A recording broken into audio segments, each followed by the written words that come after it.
Hey everybody, what's going on? It's your friend James Shaw. Thank you so much for being here with us today. We're doing what we do. We just talk to elite people who are doing elite things. And Amanda, I'm so glad we got to meet back in January at an event. We both got to speak for Mike Brody and Dick Dillingham and their people. And it was awesome. And that's where you and I got to chat. And I'm like, we need to get you in to our community because you're doing great stuff. So would you introduce yourself to everyone? Tell them who you are and where you are and a little bit about your business. Absolutely. I'm Amanda Elhassan. I am located in the Bay Area, California, and I am the founder of AEG, Amanda Elhassan Group. I have a small team here, and I go around teaching and talking on different panels about social media because jumping into social media a few years ago took my business from selling 10 million a year on average to selling 50 million a year. And it's changed my life in more ways than just my business. And so that's who I am. Yeah, no doubt about it. Now you're in the Bay Area, so home prices are higher, but still 50 million up there is a massive amount of business, and you're doing a lot of stuff right. And as you said, it came from kind of narrowing your focus and just doing more on social media. Everybody wants to do it. We interview people about it all the time, but that's your main lead source, right? Is what you're doing on social? Yep, correct. I always say that everybody should have three lead sources. Obviously, your database, your SOI should be one naturally. And then I work with investors quite a bit, but my main source of lead gen is through social media. All right, so let's talk about what you're doing because it's easy just to throw out, I'm doing stuff on socials, but we could do all sorts of different things. So, what are some of your plays? Where how is it that you're generating business from that? And then we'll dive into some stuff that you're doing.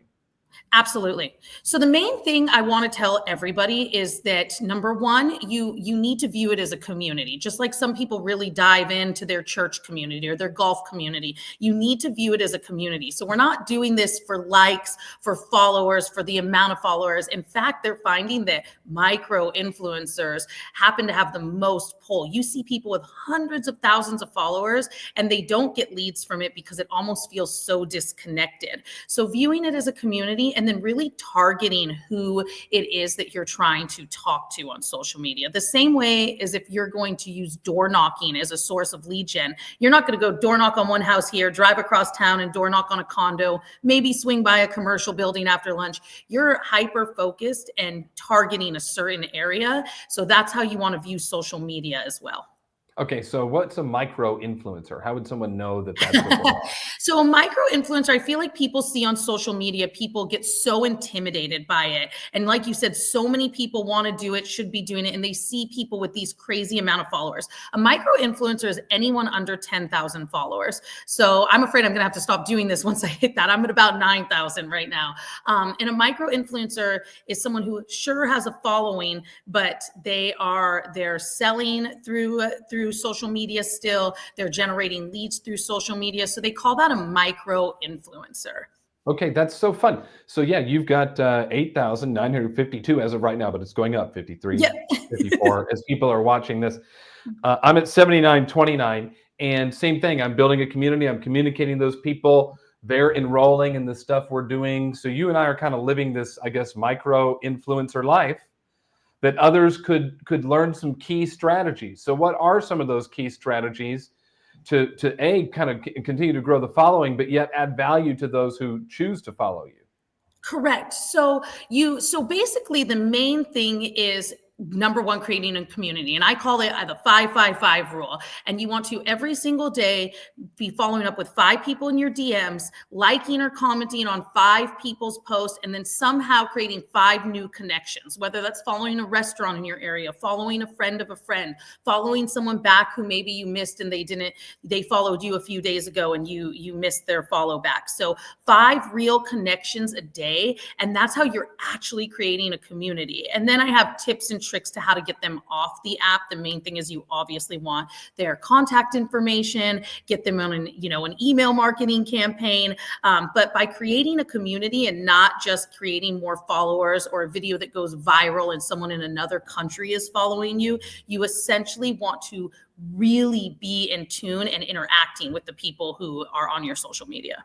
It's so funny. I recently talked to a person who's been out of college for just about a year. She has about 45,000 followers on her Instagram. and it's working for her at a high level. And we talked about the process she had gone through to get to that. And she said she's had videos go viral. There's a definition for that. I forget what it is, but it's a number of views or something like that. And she got a ton of new followers. We're talking a few thousand new followers from one video. And I said, what was that like? And she said, honestly, I wish it wouldn't have happened. Yeah. She said, because those people don't follow me for who I am and what I'm about. They follow me because this one video is interesting to them. And so then now when I post stuff that's not like that one video, well, then they comment and they don't like it. And that's not what I want to be doing. Like, that video was good for them, but I don't really need those 2,000 followers. And I was very surprised by that answer, but it sounds like you're saying something similar. Well, it's funny that because that's perfect segment into what to get started in social media, what you really have to do. And I teach this in my classes, and it's your niche and your avatar. And what is a niche and what is an avatar, and a niche versus an avatar, right? So the same way, like we talked about door knocking, you're not going to drive all across town. There's the same way that, if say you specialize in luxury, you can't, that doesn't mean you can't sell a 1-bedroom condo, but if you're going to specialize in luxury and want to be known as a luxury specialist, you also want to be super specific in your social media. So this is where it really shifted for me, because when I first started, I was just throwing videos and throwing darts out there and seeing what would stick. And I was making videos about what's a HELOC and, what's a contingency removal. And the reality is that no one really cares about what a HELOC is or contingency removal unless they're literally in the process of doing that. So you're falling on too narrow is what you're saying. Pardon my interruption, but that might almost be too narrow for your group. They just skip right by it. Exactly. So a niche versus the same way when you're going to door knock or you're going to cold call, you're going to target a specific group of people, right? So for social media, I'll give you an example. Your niche could be new construction. You sell you love new construction. Doesn't mean you can't sell an old home, but you love new construction. Your avatar is a retired couple that now they're empty nesters and they want to downsize and they don't want the house that, is a little bit older, that needs work, and they want to move into something new. Another example, non-real estate related, you could be someone, your niche is that you make meal prepping meals, right? You prep meals and sell packaged meals, but your avatar could be the working mom who's too busy. So the more specific you get, the more you're going to be, the algorithm's going to put you in front of those people, and those people are going to find you. So my avatar is someone so specific that every video I post, whether I'm talking about a new restaurant in my town or my new listing, I'm speaking the same way because I'm going to talk to that person differently than I talk to my grandma or my kid's teacher. So by being super specific in who you're trying to target, you create this community easier than in trying to shoot in the dark and post all these videos and see what works and what sticks. You create what you want, and then you target those people, and then those people find you. That becomes the lens, I guess, you're looking through as you're creating different pieces of content. Is this in alignment with my niche and my avatar, who I'm attempting to reach? Is this going to be supportive to them? That's really great. Yeah. Let's take a look at your page, your Instagram. Yep. I just opened your IG right here, and I think it's a lot of fun. One thing you were telling me is that how you do all this stuff up here at the top is super important. Right. So let me walk you through that. So for an example, my niche, right, is that I work with not first-time home buyers. I work with people who want to invest and make money off of real estate. Someone my age who maybe has a ton of equity in their house, do they pull out a line of credit and buy? So I know who I'm talking to, and I've narrowed down now, how do I optimize my profile for those people to find me? Well, number one, I have my name and then I'm a realtor, but I have my location, and you see it says East Bay Area, California.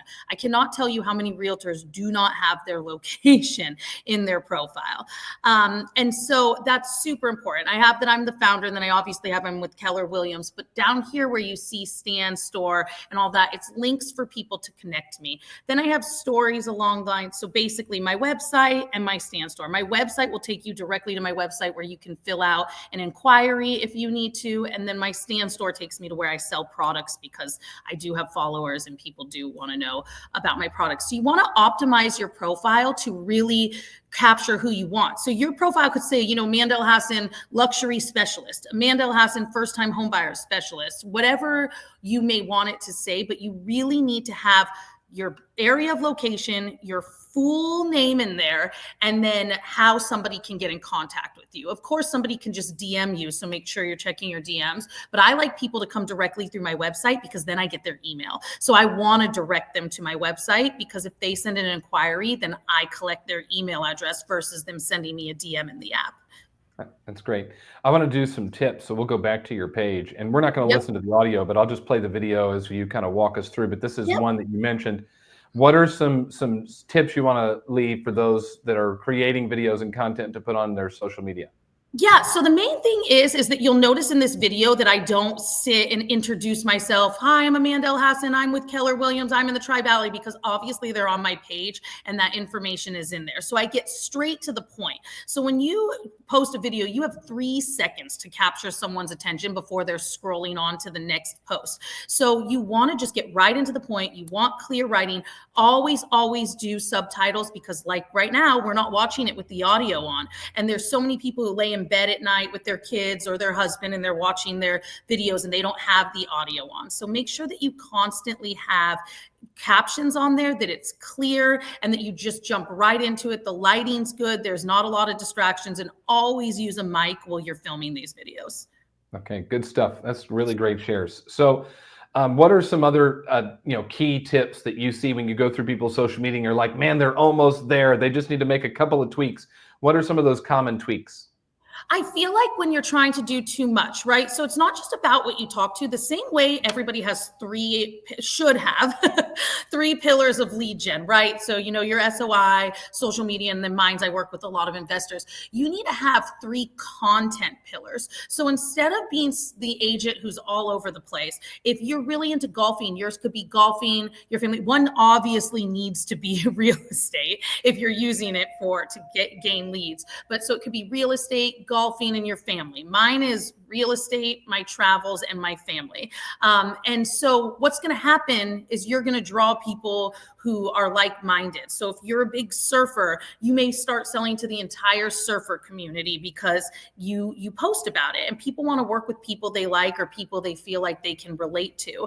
And it also helps people understand who you are. I can't tell you how many times I've got a lead through social media, and then the first time we physically meet in the real world, and they run up to me and hug me and say, I feel like I already know you, because I post about my life and dropping my kids off at school. So tips and tricks when I see when someone's almost there is that they're either too all over the place or they're only posting about real estate. And I find that when you have 3 kind of pillars, 3 things that always bring you back in, that's when you really start to find your community on the app. It's really smart. You're helping out our Inspire Collective members, and I'm so thankful for this. Everyone who's an Inspire is going to get a copy of a content calendar that Amanda's created, because that is a challenge, right, for some people to try to figure out, well, I don't even know what to put on. So Yep. Follow Amanda's content calendar. Thank you for giving that to our Inspire Collective members. So if you're an Inspire, you can go right in the portal and download it. If you're not a member of the Inspire Collective, that's our private mastermind. Links on the screen, jamesdshaw.com. You can go join. But I do think sometimes people struggle. And so thanks for the content calendar. And I guess it's easier to figure out if you do know your buckets, you do know your avatar. Like once you figure this out, the content almost kind of creates itself, it seems like. And that's really what it is. I always say the number 1 step is finding out your niche. Your niche you want to advertise online, right? Like I said, you can sell a condo, you can sell luxury, you can sell anything. Then finding out who you want to talk to, and then optimizing your profiles, the next step, right? To target those people. But then finding out what your pillars are. Once you know who you're talking to and what the 3 main things you're going to post about, it becomes second nature. It's like you're just talking to a friend. And so I have a content calendar I created that's 31 ideas of things that you can post, and it takes you through the month, and it's just an idea because we do get stuck.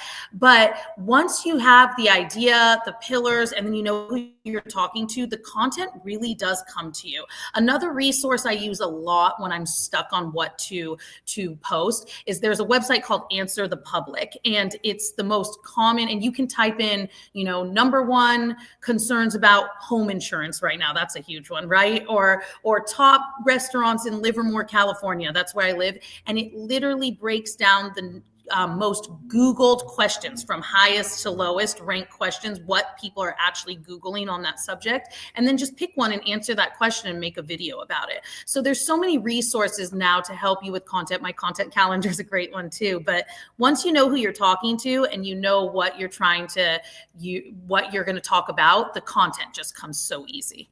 I imagine you've got a lot figured out. You're giving us great stuff, but you've also messed up too. Like you've made mistakes and had some failures. What are some of the lessons you've made from the mistakes you've made, Amanda? Yeah, I feel like I'll be really honest. I get asked this a lot, and I feel like I'll be really honest. I don't know if I've necessarily would call any a mistake because you learned along the way. But some of my videos in the past were really amateur, but that's brought me to where I'm at now. And I feel like just post, so many people are getting ready to get ready. They're waiting until they found the perfect content creator, the guy to video it, or the videos to be edited perfectly. And I think that's people's biggest mistake. I think just get out there. I mean, it's a numbers game at that point. If you're reaching out or touching this many people, X amount of people a day, you're bound to get leads out of it. So I say the biggest mistake I see is people just waiting and not being consistent. So they say that if you want to gain followers, you need to consistently post at least a minimum of once a day for 30 days straight. I believe with how many people are on social media now that you have to do it for about 90 days. And then once you've created your community and the followers and you're comfortable with where you're at, you need to consistently be posting about 3 to 5 times a week, whether that's on your grid or in your stories. So consistency and just starting is the number one advice I can give. And that's the biggest mistake I see people make. And you're a fan of stories over posts. I think that Yes. is the rhythm that's working for you. Would you give us the 30-second class on what your story should look like and what the right rhythm is for that? Yeah, my stories are raw and real. I will get in there with no makeup on. I'll get in there if I'm, moving around staging. I'll get in there and post funny videos about my kids. I have 2 toddlers and, they drop their cereal on the floor and a picture of the spilled milk and say like, today's off to a great start. I think that so many people still can't wrap their head around what realtors do all day. And I think there's kind of this like, what do you do? And that's where you really get to know me. And that's where the most conversations strike. Most people comment on a video like, love this, so cute, beautiful home. And it's very generic, simple talk. Whereas in the stories, when you post something, people are like, oh my gosh, I've been there before. My kid did this morning. And that opens up that conversation. And then you go back and forth. And now you're creating, another touch with those people in your DMs. And you can go back and follow up the next day. So I feel like the stories are where the conversations start. If someone posts... Go ahead. I'm sorry, Amanda, please. Yeah. No, if someone posts like a restaurant, I'll constantly post, love that restaurant. This is what I always order. What you get? That's where the conversations start. So the more opportunity I give people to start a conversation with me, the more the more conversations I can have, right? So the more I'm in my stories, the more opportunities I'm creating conversations with potential leads. That's really good. I found that when I post videos with the dog, I get more interaction on that than anything else. Just the other day, I brought her to the office and I posted a video. She's 12 pounds, okay, little 12-pound Yorkie poo, but she's got her little head out the window and her little ears are flapping as we're driving to the office. And I just with "Life is a Highway" as the song, it's 7 seconds long, and I got so many messages, about stuff like that. So it's really fun. What didn't we talk about you want to touch on before we roll out? The main thing that I teach a much longer extended class on this, but the main thing is tips and tricks on how to get them off the app. We obviously all saw what happened recently with TikTok and how everyone went wild that it was going to shut down only for it to be back a few hours later. But at the end of the day, when you have them on the app, you are at the mercy of the app. So I do what I call lead magnets, kind of like my content calendar that I'm giving you and everyone who's in Inspire, that I have lead magnets for people. Like, here's a guide to my hometown. Here's this, and they have to enter in their email to get it. And it's a link, and there's apps that I use to kind of get that information, because the main thing is you want to get people's emails, and if not, their phone numbers. And anytime I have somebody who DMs me a question about real estate, I say, that's a great question. I'd love to jump on a call this week and go over that with you. And sure, that call's taking up my time and it'll take me 2 seconds to answer it in the DM, but now I've got their phone number. So my main thing is really getting them off the app and getting them into your database. And then you can drip on them. Then you can put them in an email campaign. You can call and check up on them every couple months. And that's really where it shifts from a social media follower to a community with people that are now part of your sphere. Such great stuff. Amanda, thank you. I'm so glad we've met. I appreciate you helping out our community today. Thanks for pouring into everyone here in Pivot, adding some value and Inspire. I appreciate you. We'll be following you online. Thank you so much. Thank you. Thank you for having me. You got it. Bye.